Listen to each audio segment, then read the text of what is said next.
covering things this time around is like a second marriage. It's the triumph of hope over experience. Perhaps something more will come out of this effort than came out of the last effort. But I find myself with an awful lot of deja vu, hearing an awful lot of the same rhetoric coming out of many of the same mouths. I think there are a lot of people who were here the last time. But there are a lot of big differences. Certainly there are a lot more zeros attached to a lot of the price tags, both of how much we're spending on healthcare and how much it would cost to do a lot of the things that people are talking about doing. So that's certainly one of the bigger differences. And another big difference, of course, is this lovely room that I had a little bit of difficulty finding. I've been wandering around the Capitol since I was a small child. Both my parents worked here as I was growing up. So I find myself, I take pride in the fact that I can find most of the little cubby holes around this complex. But the new visitor center is someplace that I'm going to have to soon figure out. Obviously, one of the biggest differences in covering this issue, and I assume that's why I'm here to talk about how I'm covering it, because I don't want to tell you guys about the substance. One of the biggest issues for me is that things happen much faster now than they did in 1993 and 1994. The internet was, barely a blip on anyone's radar then. We have social networking, Facebook, Twitter, YouTube. I love YouTube. I can take things off YouTube and put them on the radio. It's great.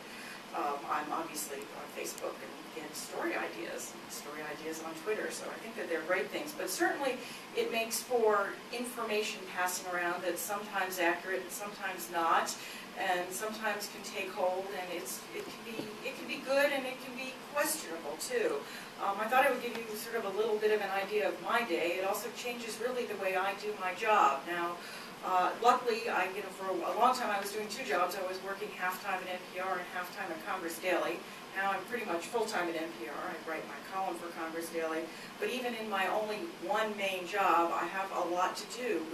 I write for the radio. I am on the radio. I will do stories with tape. I will do what we call two-ways interviews. I did one this morning trying desperately to explain the public plan, which I think people still don't understand, that there are different kinds of public plans. You could design it in different ways, or you can have single payer, which is not the public plan, which I think about 80% of the public still doesn't understand.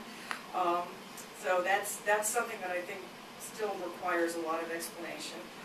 Then I have to go back and write for the web, because when we post our radio stories on the web, we post text that goes with them, because when the Google search, whatever it is, comes through, it looks for actual text. It doesn't care if we have a little radio, audio button. It wants to see text. So we write something separate for the web. So that takes time.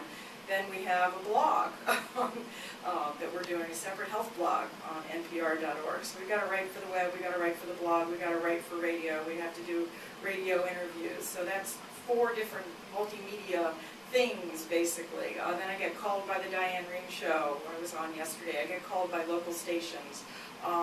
It's a busy day. Then I have to remember, oh my goodness, I have a Congress Daily column to write. It can be, I sometimes don't know what day it is. Then, we get a bill that comes out, and actually I have to stop and look and see, wow, what's something to say? Well, so what's in the bill? What's the difference between the House bill and the Kennedy bill? Where do the subsidies end? And I'm like, I haven't read the 600 pages of the bill. I've been twittering and putting stuff on Facebook and prepping for this interview. It gets to be a little bit much, which is why I think I will make one comment. I have no comments to make, good or bad, on any of the proposals, because my job is to report, not to suggest what I think would be a good or bad thing to do. But I will comment that I think sometimes this race to get things done and this race to get things out and marked up and through Congress and to the President before anybody can pick at them is not necessarily a good thing for democracy. I think we kind of saw it brought to perfection with the Part D bill, if you will, which is let's introduce it, mark it up, get it to the floor all in a week. And that was certainly what the Republicans did in 2003, and it seems to be what the Democrats are trying to do now, because the Republicans had so much success with it then. And the problem is that I think people really don't understand. It doesn't give reporters enough time to really figure it out and then explain it back to the public. I think that was a problem in 2003, and I'm worried that that's going to be a problem this time, with what is arguably going to be a much bigger bill that's going to affect many more people. And I really worry that this is a debate that maybe does need a little bit more time to play out. So that is my only concern as probably a citizen and a journalist.